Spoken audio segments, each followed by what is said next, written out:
नमस्कार दोस्तों, स्वागत है आपका हमारे अपने चैनल प्रैग्मेटिक इंडियन में। दोस्तों, हमारा आज का जो टॉपिक है वो है एससीओ समिट के बारे में। जी हाँ, कई दिनों से लगातार एक चर्चा न्यूज में चल रही थी जिसमें यह सवाल बना हुआ था कि क्या प्राइम मिनिस्टर नरेंद्र मोदी जो अपकमिंग एससीओ समिट है इसे अटेंड करेंगे। और इसके रिगार्डिंग जो इन्विटेशन है वो भी पाकिस्तान ने हमारे पीएम को भेजा था। लेकिन सारे स्पेकुलेशंस को फुल स्टॉप लगा के फाइनली ये कंफर्म हुआ है कि सिर्फ हमारे external affairs minister S Jaishankar ji इस समिट को अटेंड करने वाले हैं। और एक बात, ये कंफर्म होने के बाद भी कि मोदी जी पाकिस्तान नहीं जा रहे, रूमर्स खत्म होने का नाम ही नहीं ले रहे।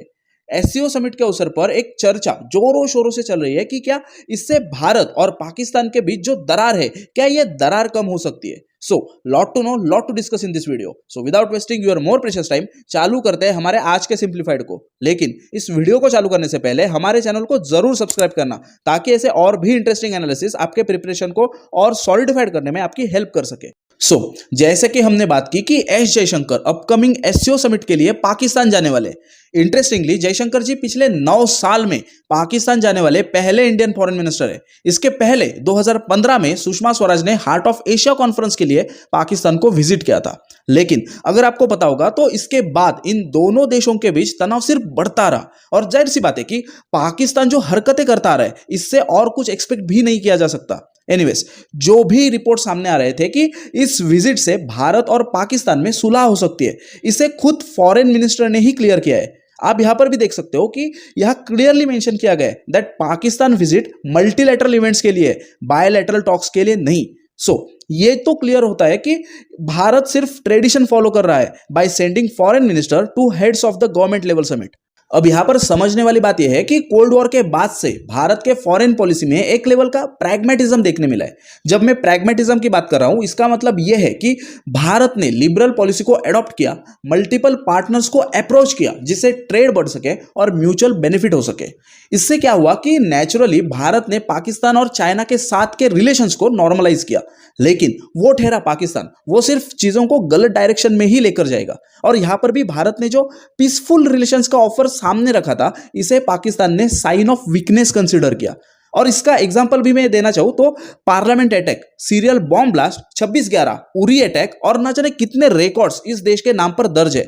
Farmer prime minister Manmohan Singh ji, हम सबको पता है कितने लिबरल हार्ट के पीएम थे, और उनका यह भी मानना था कि म्यूचुअल इकोनॉमिक इंटरडिपेंडेंसी दो देशों के बीच शांति स्थापित कर सकती है। लेकिन सिंह जी ने इस बात को नहीं समझा कि पाकिस्तानी इकोनॉमी में Pakistani military largest stakeholder है और वो अपने कमर्शियल बेनिफिट्स के लिए डीसिक्योरिटाइजेशन कभी भी अलाउ नहीं करेंगे। डीसिक्योरिटाइजेशन का सीधा मतलब यह है कि किसी भी इशू को इमरजेंसी मोड से शिफ्ट करके नॉर्मलाइज करना। लेकिन हमारे मोदी जी ने let's make peace with Pakistan problem को झट से समझा और पट से अपने फॉरेन पॉलिसी में बदलाव लाया।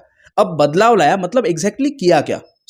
सबसे बड़ा चेंज ये लाया गया कि भारत ने दुनिया के साथ, specifically great powers like US, Russia और फ्रांस के साथ अच्छे संबंध बनाए। इसके बाद चाइना के साथ पावर को बैलेंस करने के लिए कई सारे स्टेप्स लिए गए। और एक चीज, जो एटीट्यूड भारत ने 26/11 अटैक में रखा था, इसे पूरा रिवर्स किया गया और सर्जिकल स्ट्राइक जैसे एक्शन को भारत के द्वारा लिया गया।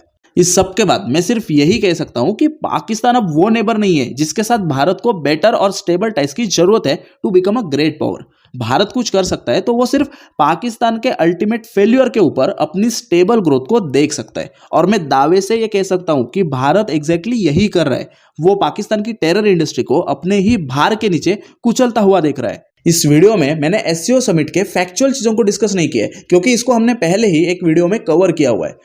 Do check out that video, और इसकी लिंक भी आपको डिस्क्रिप्शन बॉक्स में जरूर मिल जाएगी। यही था हमारा आज का सिंप्लीफाइड। आपको कैसा लगा कमेंट करके जरूर बताना। तो मिलते हैं अगले सिंप्लीफाइड में।